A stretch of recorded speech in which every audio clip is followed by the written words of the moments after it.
Hey, welcome to another video. Today's video is going to be very general, very simple, relatively easy. I'll guide you through about like 5-6 exercises. It's good for the hips, good for the shoulders, but it's a low intensity approach. And that's pretty much it. So without further ado, I'll explain one by one. So first of all, it's going to be a knee roll. So what you're going to do is you're going to lay flat on the ground. You're going to try to keep your shoulders down in the cross position. And you're just going to roll your knees side to side. So nice and easy, just rolling the knees side to side, trying to keep them joined together and trying to keep the shoulders flat and down. So I'm not twisting as I'm moving my knees around, trying to stay nice and flat. So this would be the first one. You're doing about, I would say, 7 to 10 per side, taking your time, pushing the knees out, letting the hip come up just a bit, and then switching. Okay, that's the first one. Second one is assisted leg extension. So once again, you're going to stay flat. Your bottom leg is going to be flat as well. So nice and flat. You think about the calf on the ground. Okay. You're going to grab behind your knee. Okay, so the lower you grab, the easier it's going to be because your knee can come down a little bit lower. The higher you grab, the higher it's going to be. You're going to push, try to lock your knee, and then come back down. Okay. So this, I call this assisted leg extension. So you're going to do about 10 of these. And so trying to flex as much as you can and then extend. So same thing, you're going to do about 10 per side. Like the other one, try to keep your shoulders flat and also try to keep the bottom leg straight. So this is not good. Okay. You want to lengthen, push away with the bottom leg. So even though the top leg is the active one, the bottom is still straight. So you're going to do about, like I said, about 10 per side. I'll just do this side as well. And try to lock your knee as much as you can. So if you find yourself unable to lock your knee, grab a bit lower, drop your leg, and then same thing. Or you can even grab an elastic, put the elastic behind the back of your knee. That way you don't have to come up as much. So those are the first two ones. Then we're going to do a Mackenzie push. Okay, so Mackenzie push, you're going to push up, you're going to lay on your stomach, you're going to keep your hips down, and you're going to press your chest up as much as you can. Keep your shoulders down and away from your ears.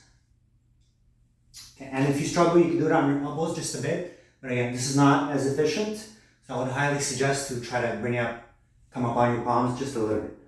You're going to do about 5 to 7 of these and pause just for a second at the top. And then once you're done, we're going to do scapular push-ups. Okay, so scapular push-ups, I've done this in a few other videos, but basically you're going to pinch your shoulder blades together and then you're going to push and round. Pinch, push and round. So notice the focus is on the upper back, so the shoulders kind of come back and down. So at no point I want to elevate the shoulder. Okay, this is a bad mechanic. So shoulders stay down and away from the ears. And it's like I'm trying to pinch my shoulder blades together in my back. Okay, arms are straight. The straighter the better. The good thing with this is you can stay on your knees, or if it goes well, you can come up on your toes. But again, it should not affect the lower back, your lumbar spine. It's not cat and cow, so it's not this. Okay, so it's really scapular push. So scapular push, pinch and push, pinch, push. And notice my arms stay straight, so I'm avoiding bending the arms. I want the back to do most of the work. So that's scapular push. And we're going to do arm twist. So keeping the arm straight, once again, we're going to twist the crease of the elbow forward. But again, the shoulders are pushing down, the arms are straight. So if you look at it from the side, it looks like this. And like the other one, if it goes well, you can come up on your knees, off your knees, onto your toes, same thing, 10 times. So arm twist, same thing about 10 times, trying to keep the arms straight, away from the ears, trying not to shrug, trying not to tense up. And then just last one, child's pose reach. So you're going to be in child's pose. So your butt is going to come towards the heels. Your knees are about like shoulder width apart. So you're not too wide, not too narrow. And you're going to reach overhead. So you're going to get your forehead as close to the ground as you can get. And then you're going to press up. Try to reach up. Okay, you want to lock your arms. So you don't have to reach directly up. If you're struggling, lock your arms going directly up. Spread your arms to the side like this. Okay, but as you get better, reach upwards more. Reach upwards more. You can even try keeping your thumbs together. That's a good little challenge. Okay, so child's pose reach. Alright, so that's a very simple routine.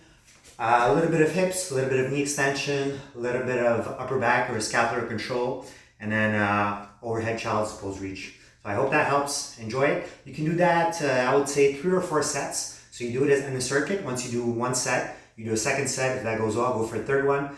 Again, you should not be huffing and puffing for air.